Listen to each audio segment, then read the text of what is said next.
It was early November when Jake, an amateur urban explorer from Colorado, decided to investigate an abandoned gold mine in the Rocky Mountains. The mine had been closed since the late 1800s, after a series of unexplained accidents and the mysterious disappearance of a dozen miners. Locals whispered that it was cursed, that anyone who entered after sunset could hear the screams of the trapped souls still wandering in the tunnels. Jake, eager for a thrill and some video footage for his channel, didn't take the warnings seriously. He parked his truck at the edge of the forest and followed the rocky path toward the mine entrance. The air was cold and sharp, and the sun was dipping behind the peaks. The mine's mouth was framed by rusted beams and splintered wood. Warning signs faded and broken. A chill ran down his spine as he shined his flashlight inside. Darkness stretched deeper than the light could reach. The first steps into the tunnel were uneventful, save for the smell: wet earth, decayed timber, and something faintly metallic. He walked carefully, filming the old wooden supports and abandoned mining equipment. His flashlight flickered once, but he shrugged it off. As he ventured further, the walls seemed to close in. The echoes of his footsteps multiplied strangely, as if someone or something was walking behind him, just out of sight. Halfway in, he noticed claw marks on the walls, jagged and deep, leading toward a side shaft he hadn't seen on any map. Curiosity gnawed at him. He took the side path. The tunnel narrowed, and the air grew heavy, almost suffocating. Then he heard it, a distant scream, raw and piercing. He froze. It sounded like a man in agony, echoing from the depths. "Must be rats, or an animal," he muttered, though the sound carried too human a pain to ignore. The scream came again, closer this time, mixed with low moans. Jake's stomach churned. He shined his light down the side tunnel. Shadows twisted across the walls, forming shapes that seemed human, then vanished when he blinked. He called out, his voice trembling slightly. "Hello? Is someone there?" Silence, then a whisper.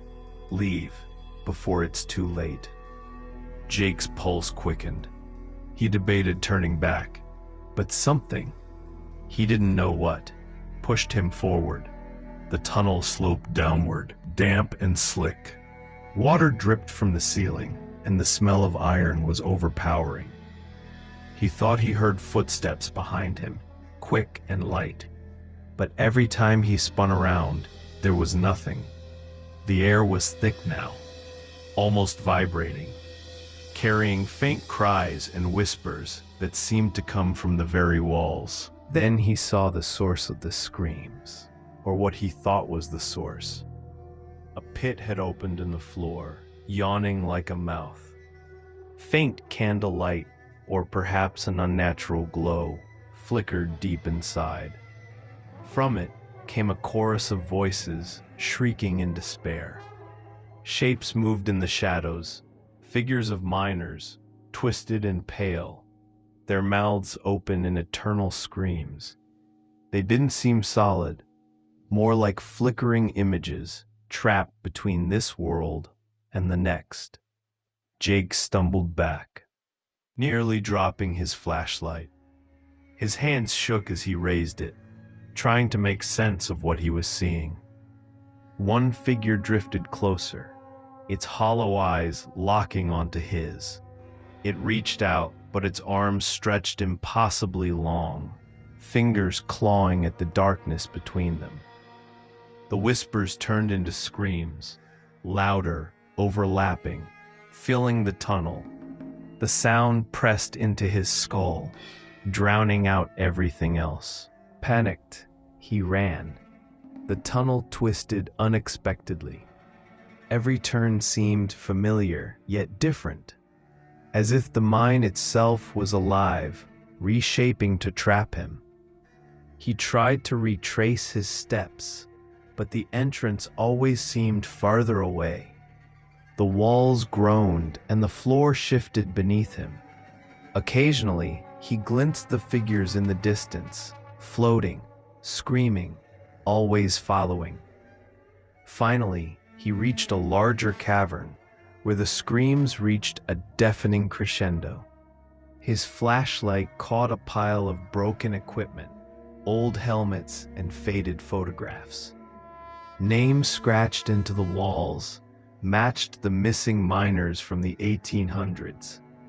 Then, from the shadows, a voice whispered directly into his ear. "You belong." Jake bolted blindly, crashing into walls and tripping over loose rocks. He didn't stop running until he burst out into the freezing night air. The forest was quiet, the stars shining above. He gasped for breath, trembling violently. Behind him, the mine entrance was just as he'd left it, silent, dark, and uninviting. The screams had stopped. He never returned.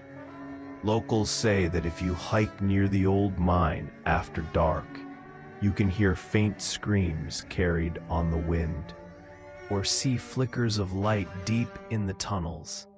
Some claim the spirits of the lost miners reach out for anyone who dares enter, trying to drag them down into the screaming depths of the cursed mine, where the trapped souls wail forever